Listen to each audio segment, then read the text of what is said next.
everyone. Welcome to Catalyst Energies. My name is Dee. Thank you for joining me. I am so grateful that you are here.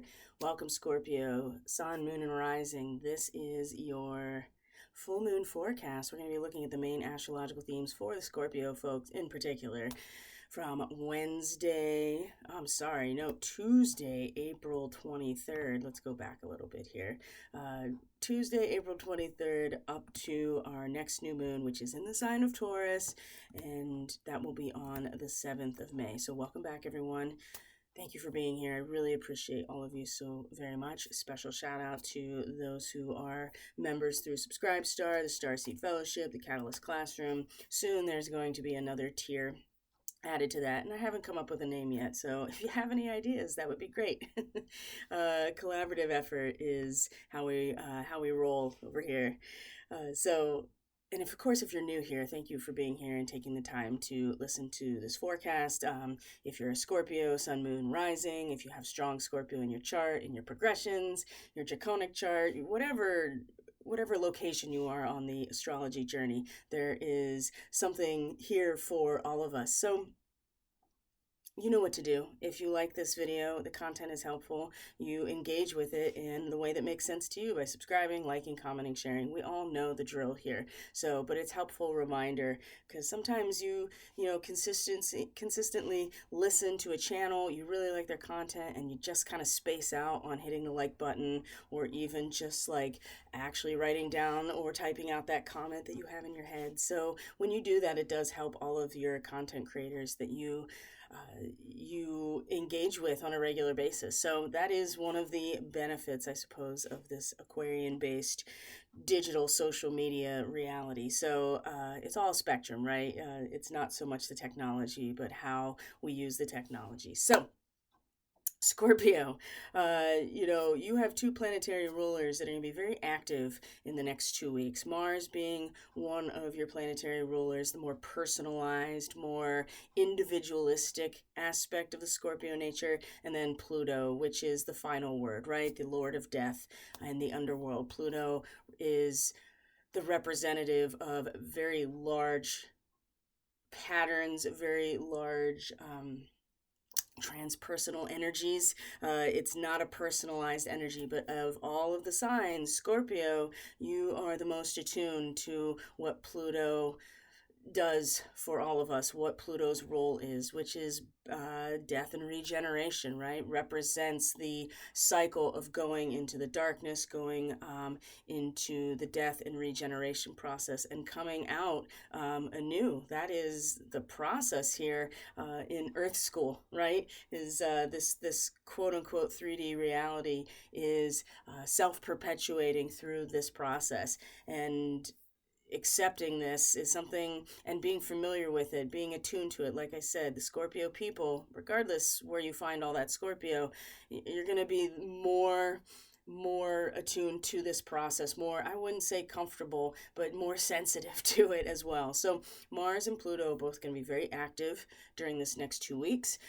The new moon that started this cycle was an eclipse, a total solar eclipse, and Mars was the ruler of that because it was in the sign of Aries. So and soon Mars is coming home. Actually, in the course of this next 2 weeks, Mars is going to come into the sign of Aries. And as you can see here for the Scorpio rising chart, that is the 6th house, which in my opinion, as an astrologer, the 6th house is one of the most difficult houses for the seeker, for the person on the spiritual path. I mean, really for anyone, but especially when you have some conscious awareness of your spiritual journey. The 6th house is where we get our shit together. And as you can see, Scorpio, it is all, there's a pretty strong stack up in your 6th house if you're a Scorpio rising. So even if you're Scorpio moon or sun, these transits in these positions are still going to have an effect on you. Now, of course, knowing your rising sign, knowing the different charts that are that make you up, the blueprint of who you are, whether they're natal charts, progress charts, whatever house system you're using,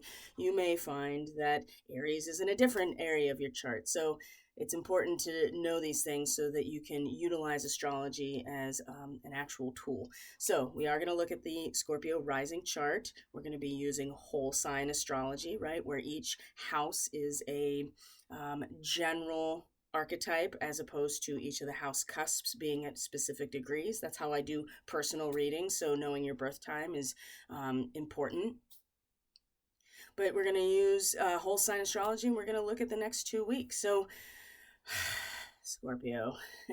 Speaking as a fellow Scorpio moon, I will say that I've already started the emoting for this full moon in Scorpio days ago, right? It's just been a lot of, very intense emotions. It really started actually with the first quarter moon in the sign of Cancer. And as many of you may already know, and even if you don't, if you're new to astrology, the moon is the ruling body of the sign of Cancer. So when the moon comes into Cancer, everything is so much more sensitive. We are so much more sensitive to our own feels and very tuned into our own private emotional landscape. And so since then, personally, it's just been a lot of emoting and a lot of deep feeling and not really wanting to put a cap on that. So if you're already feeling that, especially if you are in fact a Scorpio moon, just know that there's nothing to be. Sometimes going into that space emotionally can seem overwhelming, and you can find yourself sinking very easily into a depressive state, into your own darkness, because the moon in Scorpio, it's like there's no bottom to the emotional experience with the moon in Scorpio, and that has a profound effect on one's capacity to be sensitive to the energies coming out of relationship, whatever it is. And Scorpio rising people, as you may notice, and any Scorpio person, because you cannot get away from Taurus if you are a Scorpio identified person, right? You cannot get away from the archetype of Taurus, the energy it presents. And for the Scorpio rising, it is your seventh house of who you are in relationship. Your personality in that one-on-one relationship is the seventh house. And there's been a lot going on here, including, again, your ruling body, Mars, in a sextile with Jupiter and Uranus. And on the 20th, which was yesterday as of this recording, they came into an exact conjunction in Taurus. The sun is in Taurus. And soon Venus, the ruler of Taurus, is going to be in Taurus. In fact, Mars is coming back into Aries and Venus is coming into Taurus in this time period for the Scorpio full moon. So we're looking at the 2 weeks leading up to the Taurus new moon on the 7th. So Scorpio, I would encourage you, as intense as it may be feeling right now, and to be aware of some other external factors that may be amplifying or influencing us at a magnetic level. And certainly Venus is something we want to pay attention to when we talk about our own personal geomagnetic, electromagnetic field, our biofield. But as intense as it may be, this whole full moon, really what is illuminated, at least from what I can tell, what I'm feeling in my own experiences, is will the center hold, right? And when the center feels like it's a bottomless pit, that can be really scary and overwhelming. And like I said, when you have the moon in Scorpio, it gets overwhelming because it's really sinking deeply into one's own shadow, into your own subconscious, into the truth. I mean, that's the thing about Scorpio. Scorpio people are very dedicated. Well, I wouldn't say dedicated. I would say dedication is your sixth house, which is where the eclipses have been, especially this last solar eclipse. Chiron is here. Mercury retrograde is here. Venus has been moving through Aries. And then again, like I said, Mars is coming into this. So the question and the experience of dedication is getting a lot of attention right now, currently in your chart. But what I also would say is that the Scorpio person is very driven, right? And that's the Mars energy, driven and courageous and willing to engage in those energies of relationship. It's the feeling, Scorpio is the feeling of community, right? And the nature of the community, the nature of the relationships has a big impact on what we are feeling, and it is the truth. You can't escape what is in Scorpio. And so Scorpio people are, usually very intense people. They're very committed. They're very driven people, regardless if it's science or investigative reporting and researching. It's about getting to the bottom of things. And it takes a certain special kind of person, I think, to go into the bottom of oneself and be able to come back up to the surface and the light. And will the center hold, Scorpio? I think you've, well, I should say us, for being part of this forecast in terms of my own chart. It's, and this is going to be the question for everyone. We're all going to feel this in our own way, depending, regardless of where we find our rising sign. But Scorpio people in general, it's going to be about who we are, how we feel, the nature of our emotional landscape, and how we express ourselves is really going to be highlighted and illuminated based on who we are in relationship. And that is undergoing a outrageous change right now. I mean, not the least of which is connected to the Jupiter Uranus conjunction that just happened. So I talked about that certainly in the weekly, which is only available to people who are members through Subscribestar. So if you are interested in weekly astrology, and we go into much more detail of the week in terms of the moon and other information I like to share, you can go to this. Everything is in the description box, honestly. Link to the website, link to Subscribestar, link to the other channels. So because I talked a lot about this conjunction in those reports, but even in the solar eclipse report that I did, we talked about this particular conjunction. So Scorpio, it's really going to be highlighted within you, how you identify yourself, how you project yourself into the world, how you normally feel based on all of these changes, and even a sense of current identification with who you are in relationship, right? And it's going to highlight this stability, not only of yourself, but the stability of those relationships. And it will be reflected off of your personality. So if you're a Scorpio moon, for instance, you're going to be feeling it in your feels, and it'll be a deep feeling that you just can't shake, right? If you're a sun in Scorpio, you're going to be very identified with that experience, like personally identified with that experience. Especially if you have your Scorpio placements within this 0 to 10 degrees, like it's right at 4 to 5 degrees. This is where the full moon's happening. And I would go so far as to say all the fixed signs, right, would be Scorpio, Aquarius, Taurus, and Leo. If you have 5 degrees in any of these signs with major placements, you're going to feel it because they're all in square to each other. And squares are usually where we have the most friction, but the most growth, right? Oppositions are as well, but a full moon is a beginning of something, but a beginning in consciousness. And so Scorpio, it'll be a beginning in a truth about who you are, right? And the truth of who you are based on the reflection of your relationships. Wow, this is really heavy, actually, now that I'm like saying it out loud and feeling it in my own body, which is how I do a lot of my own intuitive work, is, the palpable sensations in my body. Your gut, right? And that comes from decades of being a body worker and a hands-on energy worker. So that's just how I do my work. Everybody has their own intuitive channel. So Scorpio, we're going to go through the play-by-play of the next 2 weeks, just kind of give an idea of what to look out for.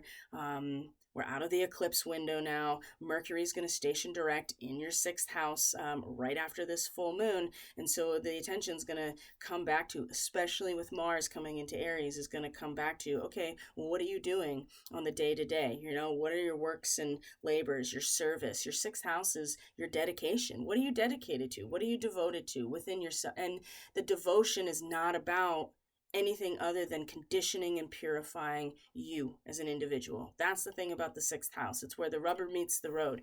But the reflection of who you are, who you've been, who you're letting go of, because this is a big part of it, who you're letting go of in terms of relationship, that all is going to factor into, okay, how am I going to start doing the work to purify myself of that persona, okay?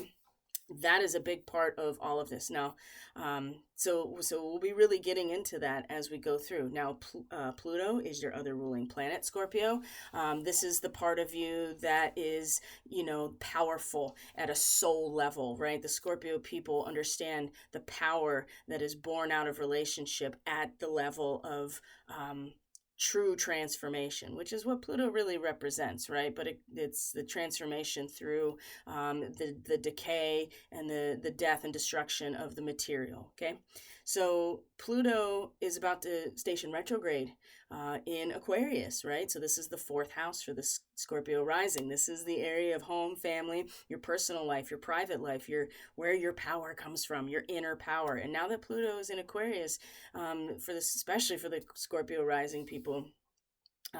But even regardless, because it's in a square to Scorpio, Aquarius is in a square, and so there's a lot of challenges to this process of who we've been, who we are becoming, and how relationships are, how reflecting that. Plus the fact that Pluto is now going to be transiting the house of home and family, right? Where you belong, where your loyalties lie.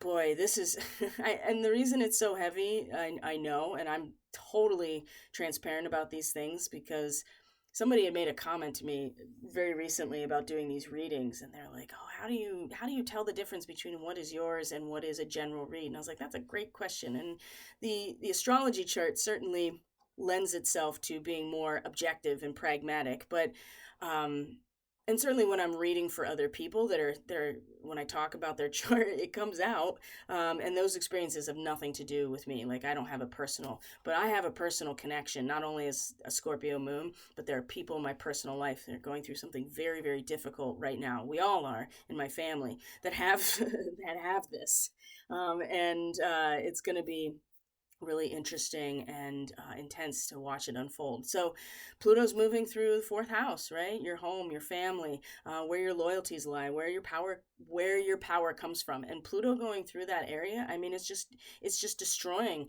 right? It's almost like it's up right now, it's uprooting in these early degrees of Aquarius. It's like touching on, like, this is what it's going to feel like to uproot this energy that has been stabilized, because the fourth house is your root system, right?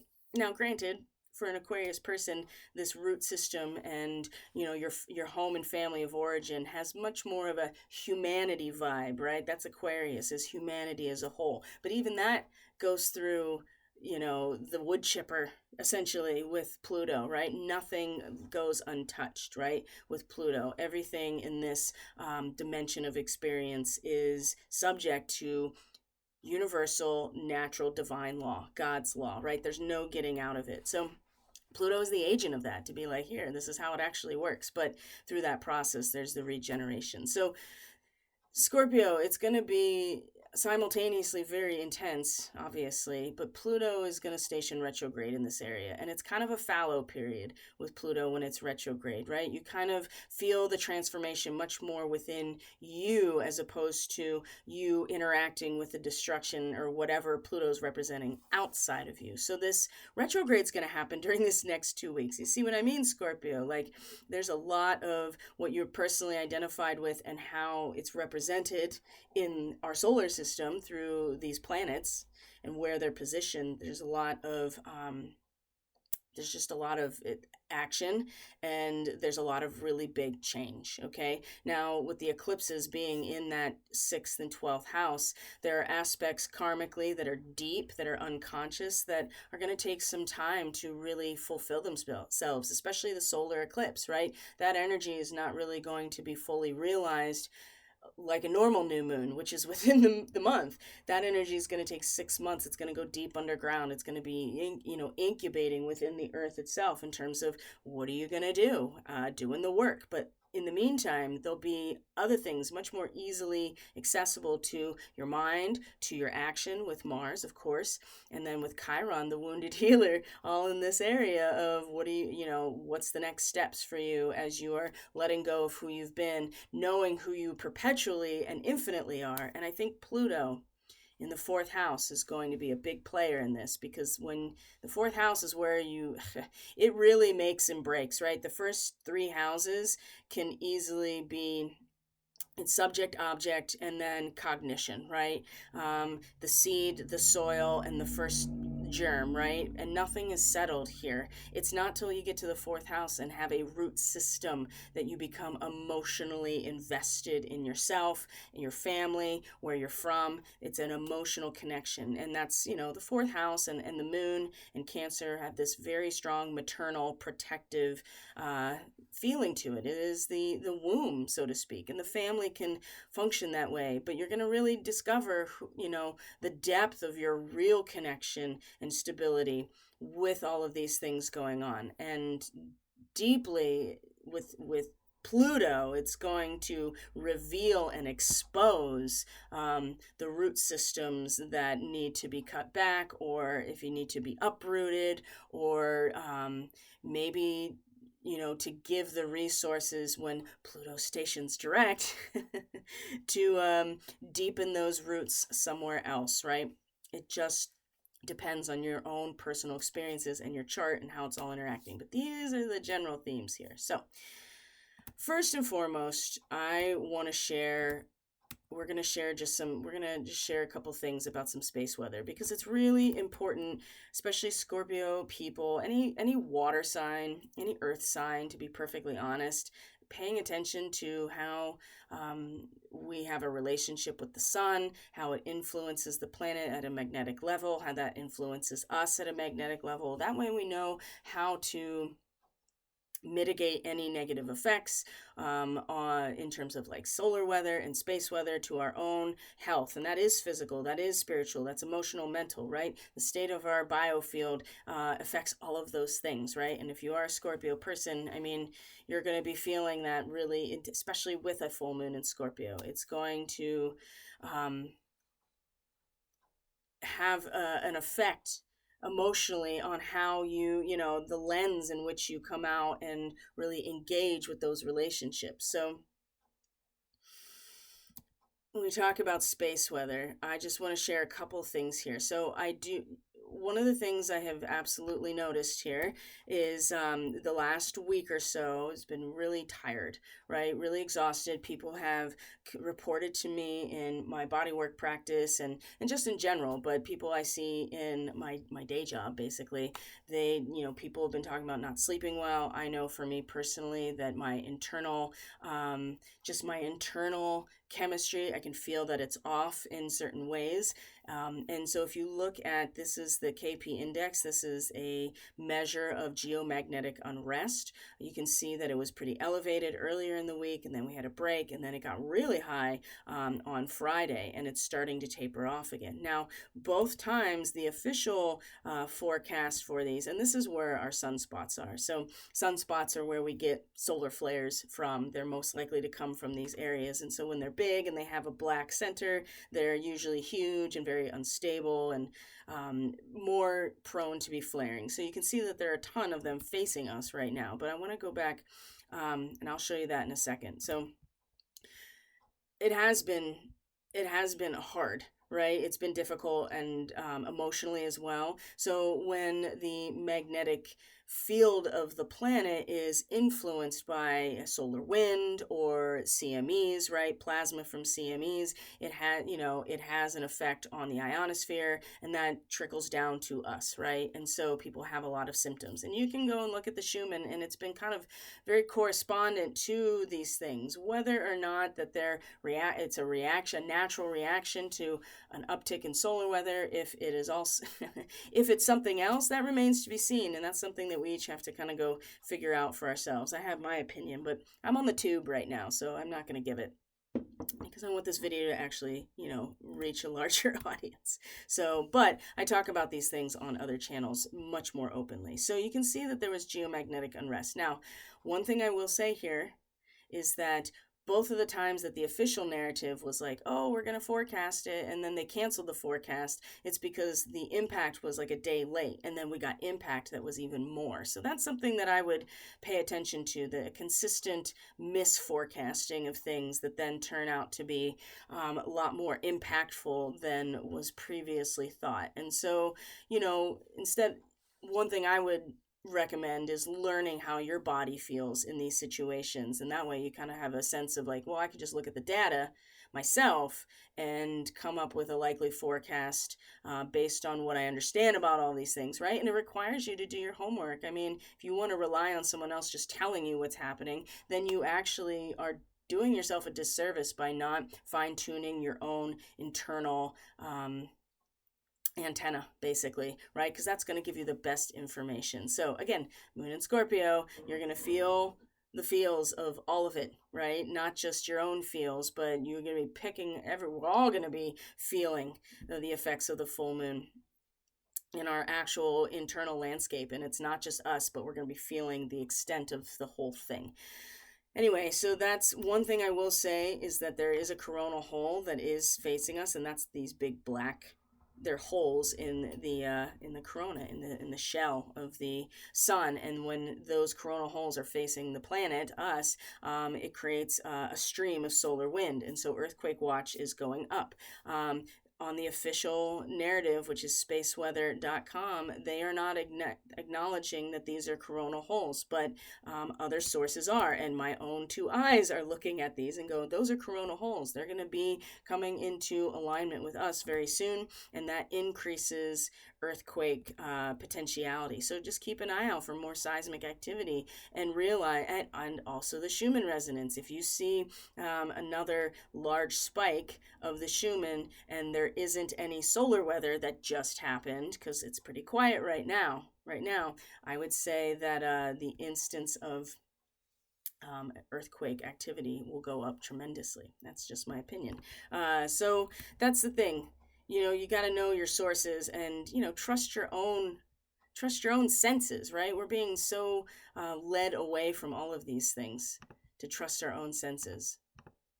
And the Scorpio full moon is going to be like, that's all. Sometimes that's all you have, is to trust your senses in terms of what's going to be going on. So let's start looking at it. Now, before we get to the actual full moon, my friends, on Tuesday the 23rd, our Scorpio moon will actually, look at that, square Pluto in Aquarius, still moving direct, of course. So this, and I want to point out as well that right now, as of today, which is Sunday, right, the 21st, the sun will be in a square to Pluto as well. So this is kind of creating I wouldn't say it's creating a T-square, but it does have that energy to it, where it's kind of pointing down to Pluto in the 4th house, or in Aquarius in general. So, and I'll talk a little bit about the sun square Pluto, because we're going to feel it more in the relationship land, right? Because the sun is in Taurus, it's in the 7th house, it's going to be in opposition to all the personality of the Scorpio person, or certainly how the Scorpio person expresses that personality, which is our sun.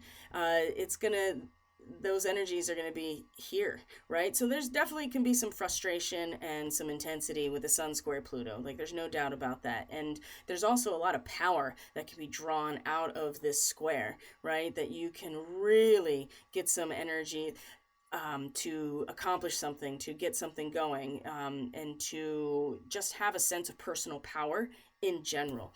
And what I do, especially with where the sun is when it's in a square to Pluto, certainly there is this really intense destructive energy about one's root system, especially the Scorpio moon in Aquarius, right? As humanity in and of itself, in civilization in and of itself, is going through the destructive process with Pluto, we all have to adjust to that. And the Scorpio people, who they are also, it affects who they are in relationship, which will reflect back on the personality or the expression of that personality, like I just said. So even though Jupiter and Uranus in their conjunction yesterday on the 20th, gave, I think, all of us this sense of like, oh, okay, something amazing can happen, right? There can be changes that are initiated with Jupiter conjunct Uranus that are really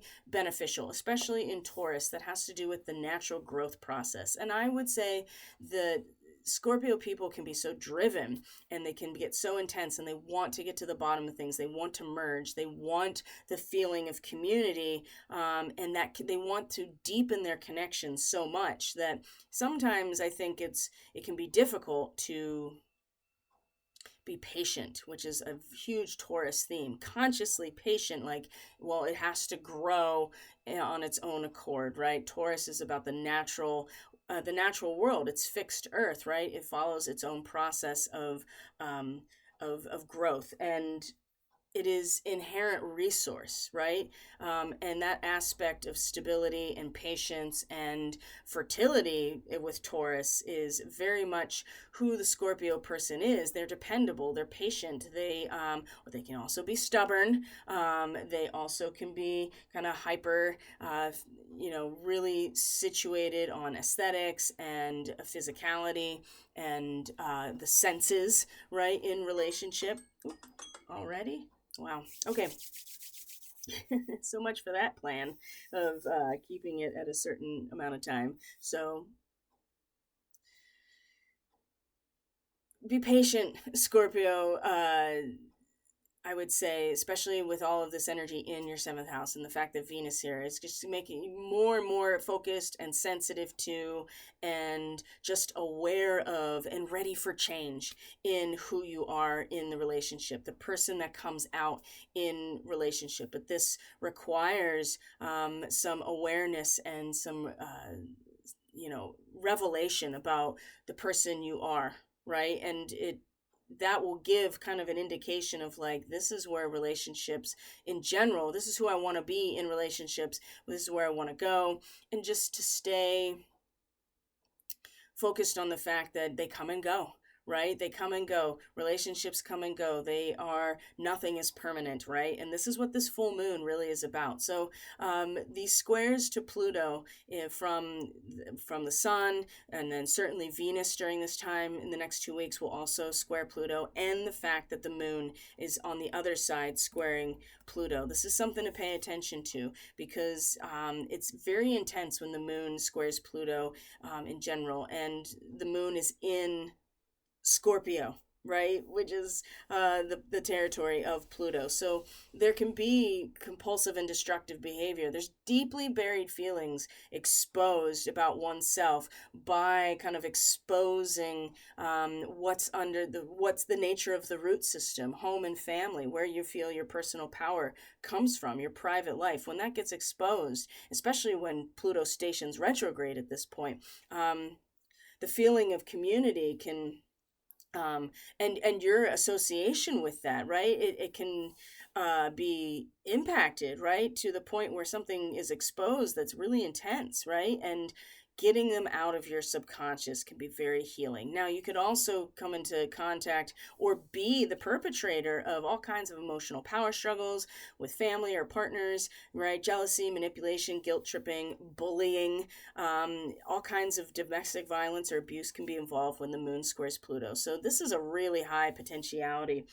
Whether you are the perpetrator or the victim, the challenge can be turned into an opportunity to transform and evolve. And I would say that there is a lot of this going on in the next 2 weeks for this full moon.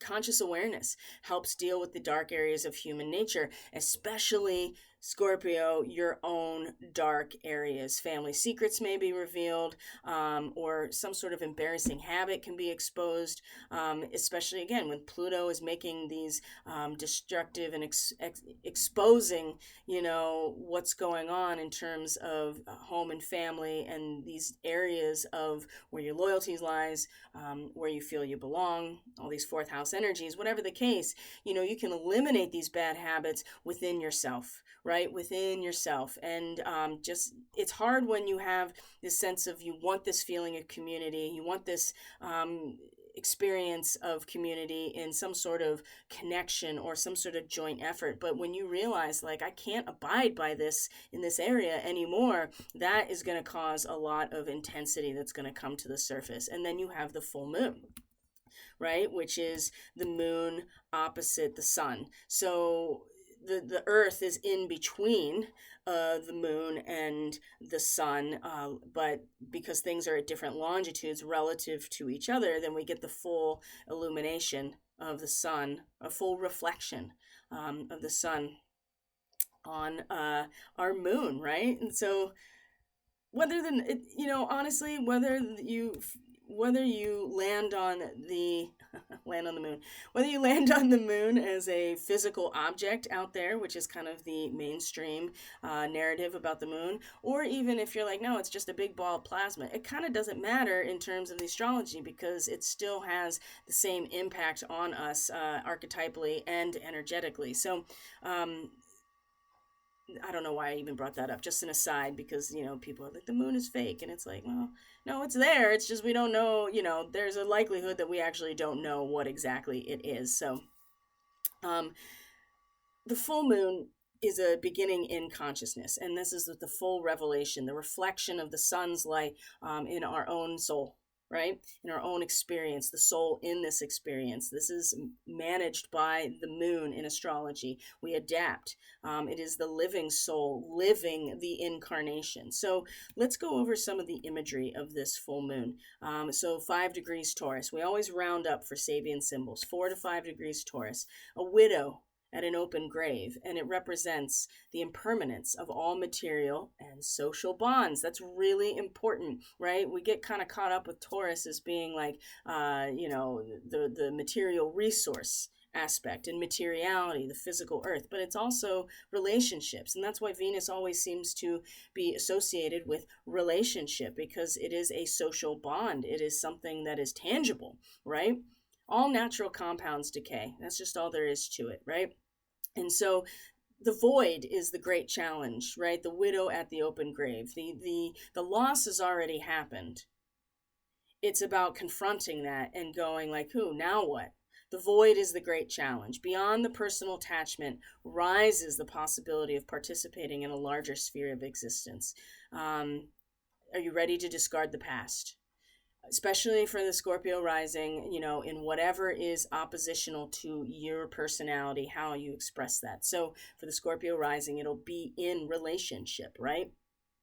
Are you ready to discard the past? Are you ready to discard actually who you've been in relationship? That's actually I think the more appropriate question, Scorpio, because it's just because you want to, again, as a Scorpio person, you are driven, you are hungry, you're motivated, you are in some cases obsessed, depending on the person and the situation, with getting deeper, getting more powerful, merging more with your relationship.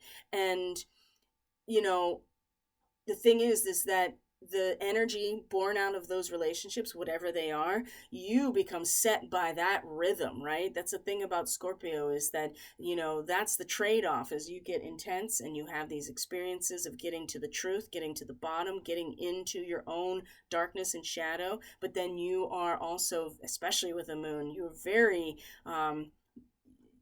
merged with that. And so it can be strength and stability from this communal situation, but it also can be really can be very destabilizing as you are discarding who you've been, facing a void within yourself. Who am I, right? And that's the degree of 5 degrees Scorpio, the massive rocky shore that resists the pounding of the sea. Like there's always new relationship, there's always new resource, there's always new meaning with especially in terms of relationship that is available. And I will tell you what, when we get to this May 7th new moon in Taurus, something spontaneous is going to emerge over the course of May through June for the Scorpio people in relationship. And Jupiter and Uranus have kind of blessed that change, or blessed that up-leveling, right? Because Uranus represents the collective mind, right? It represents the third eye being open, essentially, where you're able to not just interact with your own consciousness, but you're able to tap into the collective consciousness. Well, the center hold, right? And you have to direct and give attention continually to the overall interest of yourself at every point in life. You can't just like give up. And that's the thing. The widow stands at the open grave. And it's not that we don't give ourselves time to grieve. It doesn't mean that we don't honor that process. It doesn't mean that we jump right back into things. It's about facing the void and knowing that the void is the great challenge, and that something naturally, when it's time, will take its place. It will grow naturally. It will fulfill naturally. That is the essence of Taurus. There is a growth pattern that all life follows, and relationships are no exception. So there's a firmness of personality. So, Scorpio, you either discover this firmness of your personality, which enables you to prepare yourselves for whatever happens, knowing that there is this void here, or you become blindly stubborn. And people are going to ignore this full moon, and they are going to get stubborn. They are going to, you know, the thing is that Mars, right? We're getting into this too. I want to really look at Mars because not only is it going to come into Aries during this next 2 weeks, it's also been transiting the fifth house, right? Which is the house where we express ourselves, right? And it's very much our ego being expressed in the fifth house. And it's going to meet Neptune. And so there's going to be such a, you know, projection in many ways for you, Scorpio, of yourself into the collective unconscious, right? Into the realm of dream and fantasy and artistic creation, right? That's especially with Pisces, into the idealism of humanity and relationships. And if you have a blind stubbornness or an unreasoning conservatism, which lots of people still very much do,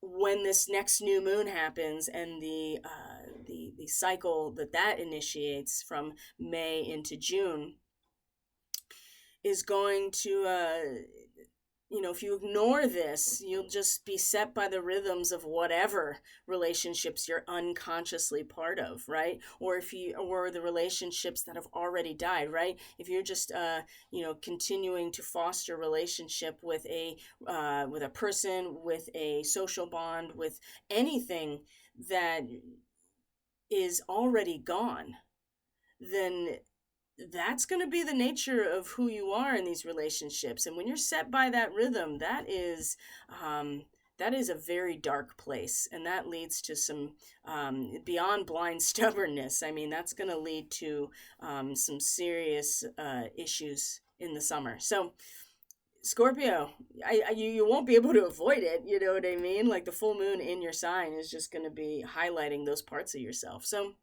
as we go through the first week, because of course the first week is all about the moon in the first 3 to 4 houses, which you are just picking up on aspects of yourself, of the world around you, patterns, and putting them together intuitively, so that when you get to the fourth house and you have that third quarter square of crisis and consciousness, you are ready to let go of things that no longer serve you. That's the thing about the full moon. We get full illumination. That way we know exactly what needs to go and what needs to be cultivated. So Mercury is going to station direct on the 24th. Yay!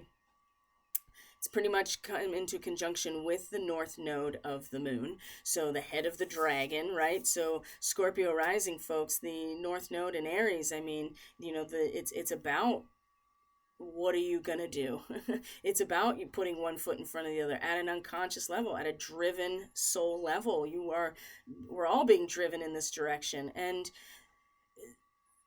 again, you may not know exactly what this is going to manifest into in the next 6 months, because this is the area of the total solar eclipse and the full moon eclipse. I mean, the, eclipsed moon was in the sun was also in this area for both eclipses, this sixth house or Aries. So there's this non-rational kind of become again like a little child, and maybe it's time to simplify things here. Maybe it's time to realize that you can't really get rid of that part of yourself. And Scorpio, why would you want to? Because being able to tap into things non-rationally, intuitively, is a big part of the Scorpio process of being able to put together seemingly unrelated facts, or engage in a feeling of community, because it's not something you can prove, it's just something that you experience. The sixth house, though, is like, actual actions, actual functionality. I would say that with Mercury station retro or direct here, you're going to start being able to, really engage with developing your own potency, right? And doing it in a very mentally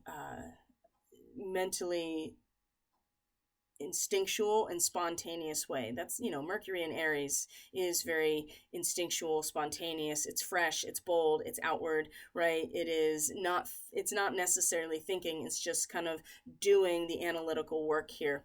And I think that this is going to be a good period for the Scorpio people.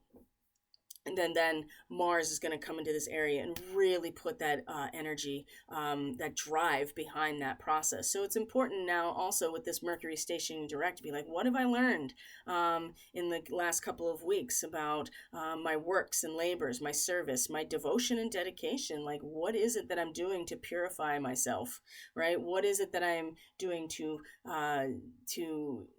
utilize the functionality of my root system, as Pluto is exposing it, and exposing where the problems are, exposing where things need to, that not even where they need to, where they are being destroyed, right? And need to go through that regeneration process in order to extract real power, right? So while that's been happening, and then Mercury now stationing direct over here, it's like, what have you learned over the last couple of weeks, and what are you going to be able to now take that root system that is there and actually put it to work in a way that's, it's not all going to be logical and rational. And in fact, this is about tapping into something much deeper than that. Thankfully, as a Scorpio person, this is not exactly a difficult task, because we're already very primed to, like I said, get to the bottom of things. The truth is something we are driven towards, but with the drive with Mars soon enough is going to come into this area and be very, very outwardly projective in this area. He's really going to put that drive and that determination and motivation into this area of working on yourself, basically, or working on a new, routine, working on a new regiment, right? A new practice, whatever it is. The sixth house is a practice, and it's our own personal practice, okay? So that happens right after the full moon, thankfully. Mars, or the moon, will also trine Saturn. So all of this Scorpio moon energy is going to trine all of the Pisces, which is in your fifth house, right? Moon trine Saturn is about self-reliance, practicality, persistence, and organizing ability, drawing patience and emotional strength to handle sensitive or complex issues. I think that, and then also trine Mars in this area too, courage and initiative to make the first move, take the lead. And when we talk about the fifth house, I mean, this is about how you express yourself, right? You may have something that needs to come out. There may be a creative or artistic expression that needs to come out, and all of this aspect of who you are, Scorpio, with the trines to Saturn, to Mars, even to Neptune, and powerful intuition here.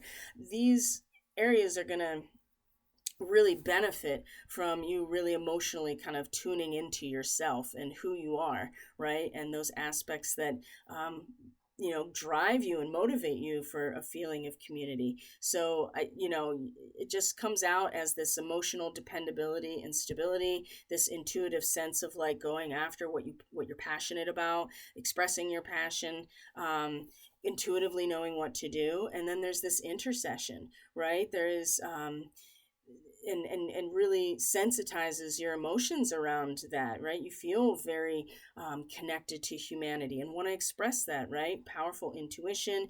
You really find yourself being very caring and sympathetic, and again, having that expressive quality based on these emotionally stabilizing aspects of yourself, right? I mean, that's the thing. You don't, with Scorpio, you don't throw the baby out with the bathwater necessarily. You realize that you got to drain the water, right?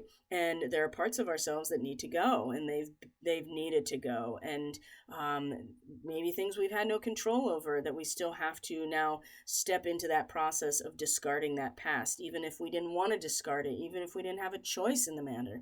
Still have to do it. But there are parts of ourselves that are infinite, right? That's the thing about the Scorpio aspect, and it's really going to, like I said, kind of emotionally stabilize and then give that initiative and courage to express that and to feel that, being, maybe you're a comfort to someone, maybe you're a shoulder to cry on, um maybe because you do step into this role as intercessor, right? This 29 degree Scorpio, for instance, in a trine to Neptune. um you may, relationships either formed under this influence, but I would say because they have to do with the personality and the expression of the personality, it's just like you're going to just have this sense of being really tuned into, human rights, charity work, animal welfare, being sympathetic, being very caring, and finding a way to express that. Maybe you do, step in and in some ways be that intercessor. That's a very powerful, very powerful role. So this is just in, as the moon is still continuing to move through Scorpio, it's going to trine all of this Pisces energy over in the fifth house. Okay, so let's move on to some of the bigger transits here. So the moon will move through Sagittarius, it'll move through Capricorn, and then the 29th.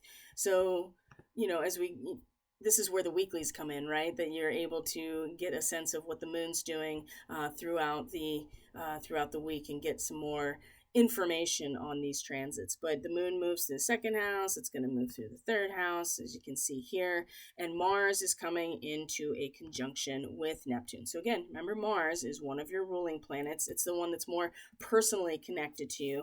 And Venus moves into not only her home territory of Taurus, but for the Scorpio rising, to the seventh house, which is also a territory that she's very much at home in. So wow, Venus is, the feeling and the satisfaction of relationship and who you are in that relationship, your sensitivity to the balance of those relationships, their meaning, how they translate to fulfillment. Wow, that's about to get really sensitive and very, a lot of attraction with Venus here, and just become very sensitive to the dynamics of the relationship.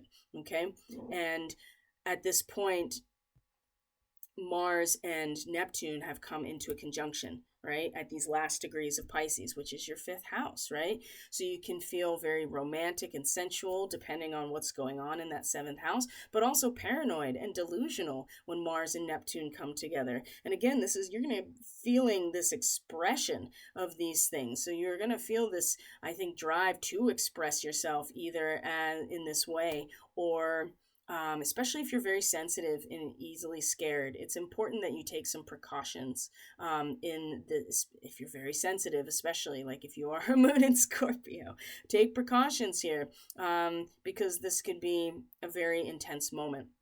But if you are very self-confident, even if you are sensitive, and know that you're on the path of self-awareness and there has been some progress here, this could be a really, really enjoyable spiritual trip, basically. So more energy, more enthusiasm to chase dreams and spiritual goals. That's Neptune in a nutshell, and it's in Pisces, so that's even more intense and a drive, right? That's the thing I would say. You can confidently pour your energy into these things that you care about, right? And it can be very healing, but you have to also not over idealize the situation. You don't want to leave yourself open to deception in this situation. You got to keep yourself grounded, especially because of the nature of this particular transit. Neptune is in Pisces and Mars is your ruling, one of your ruling planets in a water sign, Pisces, right? So it can be very martyr like in this area. it's important to keep yourself grounded and not be taken advantage of if people feel like this expression is a sign of weakness, right? Especially a fifth house energy, because this is your gift, right? And it's expression of your gift. It's a projection of this gift outwards, which is, being very, having a very acute accuracy in judging the nature of situations, right? But it also means that you're more susceptible to things where adverse environments, right? Like you could find yourself more susceptible to taking risks, to doing certain drugs, taking alcohol, taking drugs, drinking, anything like that. In the fifth house, we tend to be a little bit more risky, especially with Mars here, right? And Mars in Pisces, where you kind of forget your boundaries and you're just like really acting on the collective experience. And if you don't have those boundaries, well, and especially as a Scorpio person, right, it's already such an intense feeling experience. So be very aware. And if you know you don't have those boundaries, or people around you don't have those boundaries, just keep that in mind, that you can, pour your energy into the things that you are passionate about. And when you do that, you'll be able to see things more clearly in terms of, who receives that gift, and what's the nature of the social environment that you would receive that gift, right? Or who would receive that gift. That's what I'm trying to say. So from here, so the first couple of days after the full moon are, into the weekend, are not, super active. It's when we come into the following weekend, and coming into Monday the 29th, we come into the 30th, which is, let's see here, Mars comes into Aries. That's exactly what happens. So Mars comes into Aries, into the sixth house next Tuesday, and the moon and Pluto come into a conjunction. And so again, there can be personal interactions. There could be a trigger of a memory here, a deeply buried emotions in your subconscious when it has to do with your home and family, where you're rooted. And then Mars comes into Aries, into that sixth house. It's just like, yep, I'm ready to start acting in this area of my works and labors and my devotion, my discipline, my practice. And at the same time, Moon and Pluto are coming together, and in the fourth house, and you become very sensitive. You can become very obsessed with these feelings. And when you have that obsession, and then you have Mars coming to Aries, it might be the thing that you are projecting into that practice. And I would say that, a practice is a practice. It has a lot to do with what it is you're practicing and what your intentions are. So you got to be mindful that you don't necessarily become obsessed with those feelings with Pluto conjunct the moon in your fourth house, and then have trouble focusing on anything else, because Mars is going to act very instinctually in self-preservation towards the functionality of that, right? That's going to be, it's at this point, by next week, Scorpio, that things are going to start getting intense, because we have the 29th, we have the 30th, and then the 1st, which is the first quarter moon, and then the 2nd is when Pluto stations retrograde. So the 1st is where we have the sun in a square to the moon on the other side of the 90 degrees. So it would be like the 260-degree angle between the moon and the sun. And this is a crisis of consciousness. So not so much a crisis in action, because we have that with the first quarter, because things are still unconscious, right? Things are still developing, and we're reacting to the development. Now we've seen fully within our own soul the expression of the sun, our own creative potential in expression. And now we have a responsibility as fully conscious beings to take that and lean into these discomforts in these squares in order to grow as certain things start to decay and fall away, right? That's the journey of the full moon into the balsamic moon, is a very conscious, objective approach to what's been revealed to us at a soul level in our own emotional landscape, and being a grown-up about it, applying it as other aspects fall away. So this square, so we just have this conjunction with Pluto. Mars comes into Aries. Venus is in Taurus. So Venus and Mars, right? The divine masculine, feminine aspects, the personal aspects are at home, both of them. So both aspects of us are going to all feel a lot more comfortable in these places to act on things and then to feel the effects in our relationships of us acting on our practices or putting something into practice, right? With Mars. It's this moon in Aquarius about, again, where are our loyalties, home and family, where our personal power comes from, and the square to the sun. Crisis in consciousness, right? What are we conscious of? The ideological crisis. And this moon at 12 degrees Aquarius is, a staircase with that, it's the stairway to heaven, right? And everybody's on it and everybody's on their own step. And there's a natural progression in this state of consciousness. And for the Scorpio rising, it has a lot to do with, where your power truly comes from and it's representing. And when the moon's in the fourth house, you're very, very sensitive to these dynamics. And so there'll be this sense of natural progression. And I think that's going to be one of the hardest things for the Scorpio people to really be patient about is a natural progression, a natural fulfillment, right? You can't, even though you feel the dynamics of what's changing and what has been and what is coming, you can't force it to be here before it's time, right? And so there's a natural progression, even of states of consciousness, right? You can't force people awake. You can't force the root system to grow, and it's going to do it on its own. Even as you are visualizing what you want in relationship, right? What has been has to go through its destructive process in terms of your root system and where you are rooted. I hope that makes sense. So, and at the same time, Venus is going to square Pluto. So you have these two Taurus Aquarius squares going on at the same time on, May Day, right? I mean, this is a huge day in terms of, we're getting close to Beltane. Astrological Beltane is when the sun reaches the midpoint of the zodiac sign of Taurus, but it's often celebrated on May 1st, right? May 1st and May Day has all of these occult references, natural seasonal celebrations. That's what I'm trying to say. And then also is the original Labor Day. It's also when, what's his face? Not Adam Weishaupt. Who's the other one? No, it was Adam Weishaupt. This is when he started the Illuminati. It was May 1st, 1776, right? So this is an important day. And then so to have this square of the moon, have Venus square Pluto, the same place where the sun was in a square to Pluto on the 21st, which is today that I'm recording this. So again, natural fulfillment, the gradual expansion of the individual consciousness after a experience that kind of fertilizes it. And sometimes that experience is very disruptive and we don't like it. And it's changing the nature of who we are because it's changing our relationships.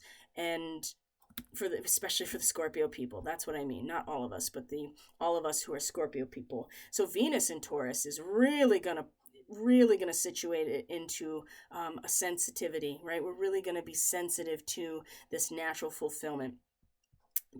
Now, when it's in a square to Pluto, Venus, power and control issues arise in existing relationships. There's simmering tension that surfaces. There's manipulative behavior. There's jealousy. There's possessiveness, right? Now, Venus is already kind of possessive. And in Taurus, she really is just like, this is mine.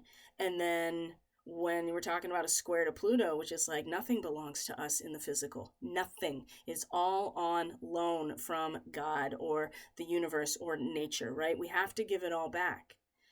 And that can be very difficult with Venus and Taurus because she's like, this is mine.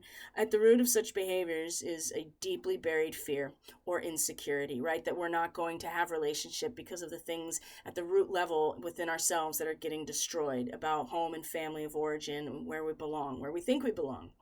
So this is going to come up big time while we're having this first quarter or third quarter square, this ideological crisis that is then going to get very real and palpable with Venus and Pluto involved as well. So threats and ultimatums, right? An unhealthy relationship certainly can break down from this instance and can be very dramatic and painful. Please be aware of this, because you will feel it, Scorpio, a lot more, and you may find yourself, especially if you're a Sun Scorpio, or you have your Scorpio ascendant, and Mars is in your sixth house now in its home sign of Aries. I mean, you could find yourself like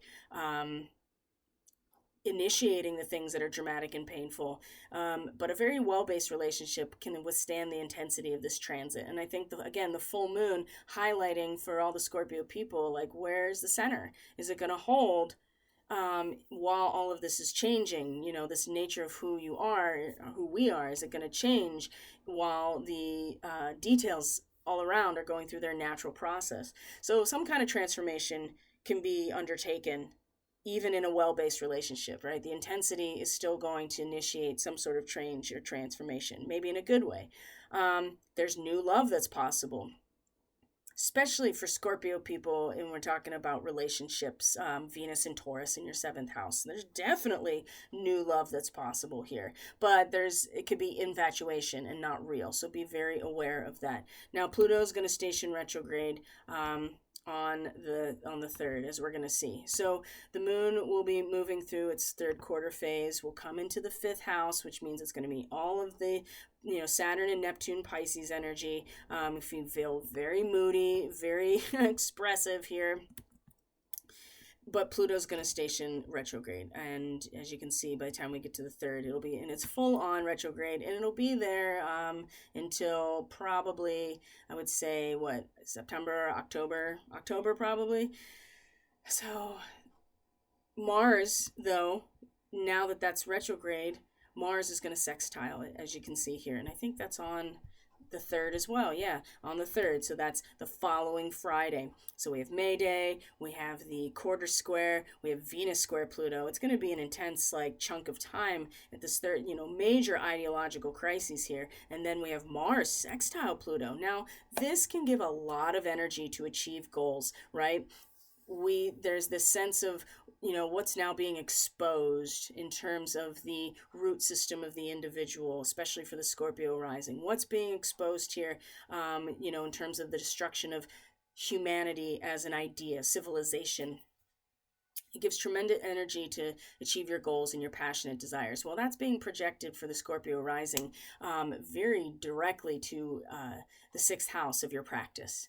So this goal-directed energy is very intense, but it can be very well regulated, right? It's a sextile, and so it's harmonious, but you have to engage with the transformation. Otherwise, the excess will find its own release, and then you are just going to be reacting to that. So endurance and stamina, and once you've decided on a course of action, you can really continue it with determination, right? And it really favors tackling complex projects that seem too difficult. Again, sixth house is usually where we get our shit together, because we have to get down and do it. So there's no procrastinating here. So while there's all these ideological and relational crises with all the squares, then you have this sextile with Mars, your two planetary rulers, Scorpio, coming into a sextile. Pluto will now be retrograde, so the exposition, right, the exposing of the roots gives you this kind of okay, now I know where to identify myself moving forward in terms of my own practice, whatever that is. No procrastinating, stay focused. Something deep inside is driving you, right? And it's primal. It's almost a survival instinct, right? To identify yourself with the whole of what you want to be part of. So this is great energy for taking the lead, making a solid impression. And I would say for the Scorpio rising to really get that routine down, that practice down, whatever it is, right? And it's not really an aggressive transit, but it gives you a surge of adrenaline. There's instinct. You can project yourself. And again, this is in your practice, in your works and labors, okay, Scorpio rising. Now, if you have a different sixth house, you need to know that.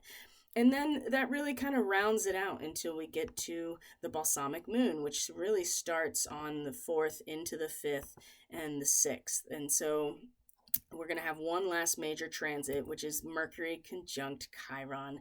Oh, in the sixth house. Speaking of your sixth house, the gate to the garden of all fulfilled desires. So, Mercury now moving direct meets the wounded healer, and there's this opening. There is this mental awareness. There is this organization, mental organization of like, okay, this is there's some optimism here that there could be real healing in this area, whether your sixth house journey is an actual healing journey. And I think for a lot of Scorpio rising people it is, because the nature of the relationships that are changing have been very traumatic in their process of ending, right? And major change happening at that level, but also too the eclipse cycle, right? The underlying eclipse tunnel that's going to take us out to September and October is in the area of, conditioning and reconditioning yourself.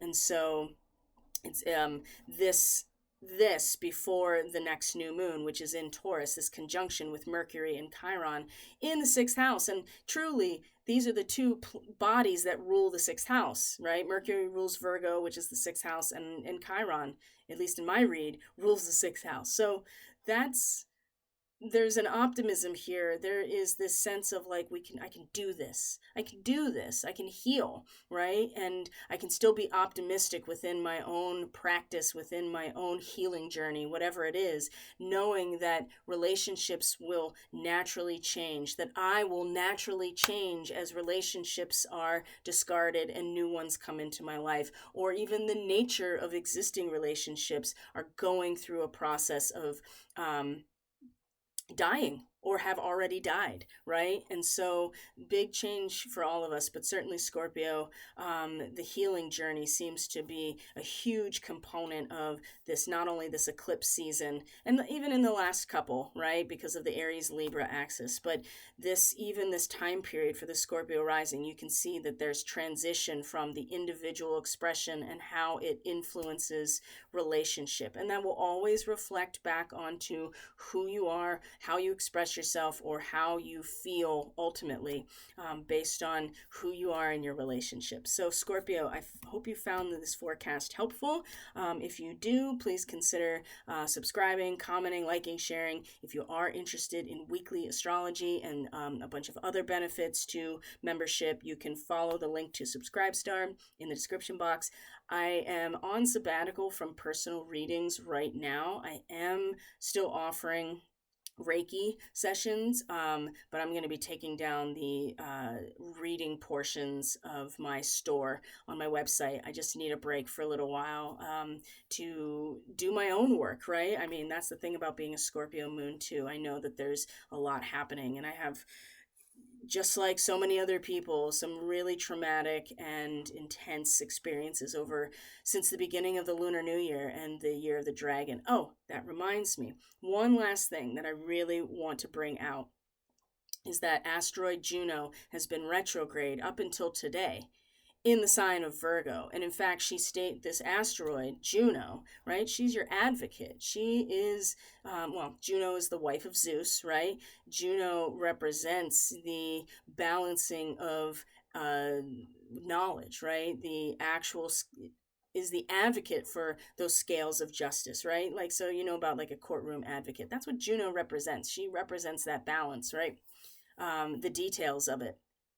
She's been retrograde, and now she's stationing direct in conjunction with Alpha Draconis. So I feel like that she's been really quiet, and being like, I'm just here to be an advocate. You got to do the work. And since the beginning of the Lunar New Year and the beginning of the Year of the Dragon and all of the Draco energy that has been attached to that, since then, the fact that Juno is stationing direct in conjunction with Alpha Draconis today through all of this, really is not lost on me in terms of people who are Draco starseeds and all of the challenges that have come, really significant challenges that have come about for individuals that have strong Draco energy in their charts. It's been very difficult. But now that she's coming into her direct or her prograde motion, asteroid Juno. I think she's going to start stepping back into her advocacy role and be like, okay, this is what has happened, and this is how things need to